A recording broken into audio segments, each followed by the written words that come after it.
मैं डॉक्टर उर्मिला शर्मा से आचार्य MSJ college Bharatpur. मैं आज MA फाइनल पंचम प्रश्न पत्र में सूरदास पढ़ रहे विद्यार्थियों के लिए सूर पंचरत्न कृति के 2 पदों की व्याख्या कराने जा रही हूँ। पंचरत्न में सूरदास ने 5 रत्नों को लिया है। इनमें पहला रत्न विनय की भावना है। इस रत्न में कवि ने ईश्वर से अपने उद्धार के लिए निवेदन किया है। इसमें से पहला पद इस प्रकार है। अविगत गति कछु कहत न आवे, जो गूंगई मीठे फल को रस अंतर्गत ही भावे। परम स्वाद सब ही जो निरंतर अमित तोष उपजावे। मन वाणी को अगम अगोचर सो जाने जो पावे। रूप रेख गुण जाति जुगत बिन निरालंब मन चक्रति धावे। सब विधि अगम विचारहि ताते सूर सगुन लीला पद गावे। यहाँ इस पद में निराकार ब्रह्म की अगम्यता पर प्रकाश डाला गया है। निराकार ब्रह्म की दशा कुछ कहते नहीं बनती। जैसे गूंगा मीठे फल के रस का मन ही मन आनंद लेता है, वैसे ही निर्गुण ब्रह्म की प्राप्ति का अलौकिक आनंद सभी में निरंतर अत्यधिक संतोष उत्पन्न करता है।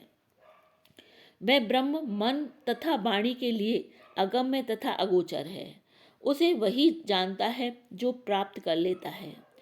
वह ब्रह्म रूप रेख गुण जाति तथा युक्ति से रहित है। इस कारण मेरा मन भटकता दौड़ रहा है। इस प्रकार ब्रह्म को हर दृष्टि से अगम्य समझकर सूरदास सगुण ईश्वर की लीला के पदों का गान करते हैं। मैं इसमें विशेष बिंदु बताती हूँ। दृष्टांत तथा हेतु अलंकार है इसमें, और कभी निर्गुण उपासना छोड़कर सगुण की ओर क्यों प्रवृत्त हुआ, इसी का स्पष्टीकरण दिया गया है इसमें। अब अगला पद इस प्रकार है। इत उत चितवत जन्म गयो, इन माया तृष्णा के काजे दुहद्रग अंध भयो। जन्म कष्ट ते मात दुखित भई, अति दुख प्राण सयो। बे त्रिभुवनपति बिसर गए जो, त्यों सुमिरत क्यों न रहो। श्री भगवंत सुन्यो नहीं कभऊ, बीचई भटके मुयो। सूरदास कह सब जग बूढ़ो, जुग जुग भगत जियो। इस पद में कवि कह रहे हैं कि जिस प्रभु ने तुझे जन्म के कष्ट से छुड़ाया, उस प्रभु को हे मनुष्य तू क्यों भूल रहा है। इधर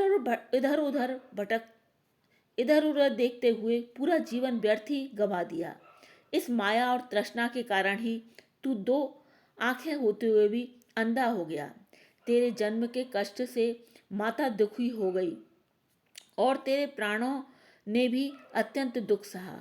उस त्रिभुवन के स्वामी भगवान को क्यों बिसरा दिया, स्मरण क्यों नहीं करता। तूने कभी भी श्री भगवान की लीलाओं का श्रवण नहीं किया और बीच में ही भटक भटक कर मर गया। सूरदास जी कहते हैं कि सारा संसार डूब गया है और भक्ति करके युग युग तक जिया जा सकता है। इस प्रकार से इस पद में कवि सूरदास ये कहने का प्रयास कर रहे हैं कि हम इस मनुष्य के जन्म को व्यर्थ ही गवा देते हैं। इसमें जो भगवान का स्मरण करना चाहिए वो हम नहीं कर पाते। इस प्रकार से ये व्याख्या यहीं समाप्त होती है।